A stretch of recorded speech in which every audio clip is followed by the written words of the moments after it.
gudoomiyaha gobolka Gado Mudane Maxamed Maxamed Aadan ayaa maanta xaflad qada sharaf u sameeyay saraakiisha ciidanka dowladda federaalka oo amisom ee dowladda Itoobiya maamulka degmada ururada bulshada qaybaheeda kala duwan sida golaha guurtida dhalinyarada iyo haweenka degmada Garbaare waxaa sidoo kale goobta ka hadlay marti sharaftii ka soo qayb gashay munaasabadda iyagoona ammaan ballaaran u soo jeediyay taliyaha guutada tobnaad ee ciidanka dowladda federaalka Soomaaliya General Maxamed Cadow Cali Sanka oo nabadda iyo kala dambeynta suurtageliyay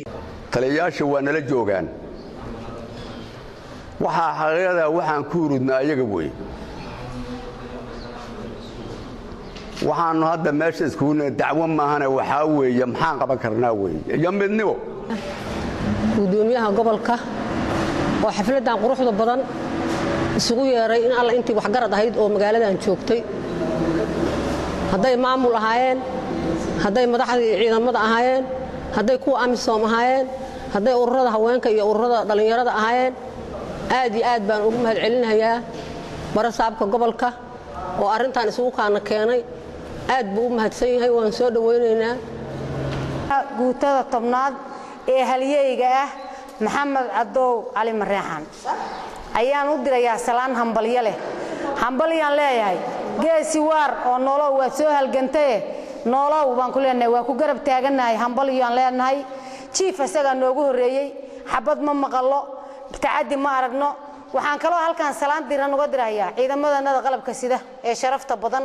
ee u dhabaradaygay gaajada iyo dhibka iyo xabadda iyo dhaxanta iyo kaneecada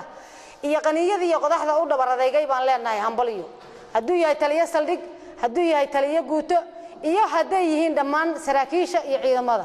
waxaa intay munaasabadda socotay sidoo kale hadallo kooban ka soo jeediyay gudoomiyaha degmada Garbaare Imaan Cadow Kaarshe midkii hadda marka aan la bartilmaameedsanaynin oo isaga aan la raadsanaynin maalin walba waa aragteen oo cadowgu intay yimaado waxaan ku raadayay dilaa oo gacmihiisu ku baxayo markii magaaladan lagu dhex diriro markii magaaladan lagu soo rido madfac markii magaaladan cadowgu uu qarax ka samaynayo markii jidku go'o oo jidku kala go'an yahay qof kasta waxba u dhimayaa marka dhamaantanna waxaan nala ka rabaayo nala ka doonayaa waxa weeye midnimada way waxa ugu dambeyntii munaasabadda soo gabagabeeyay gudoomiyaha gobolka Gado Mudane Maxamed Maxamed Aadan ayaa ku dheeraaday kheyraadka uu leeyahay gobolka Gado iyo in loo baahan yahay in laga faa'iideysto wabiga Jubba ee marashan degmo isagoona sheegay inay isku tashadaan dhammaan bulshada ku dhaqan gobolka Gado maanta ay tahdii la yiraahdo gobolada Soomaaliya gobolka Gado waa gobolka labaad ee ugu weyn goboladii 18 ahaa marka laga soo tago Somaliland iyo Puntland waa gobolka kaliya ee koonfurta ku yaala ee dhammaan degmooyinkiisu ay xor yihiin oo maamulku gacanta ku hayo laakiin fikirka Soomaali ma oga sidoo kaleeto waa gobol qani ah haday noqon lahayd dhinaca wax soo saarka beeraha 5 degmo yoobigu noo mara aan gobolka kaliya ee 5 degmo wabigu uu maro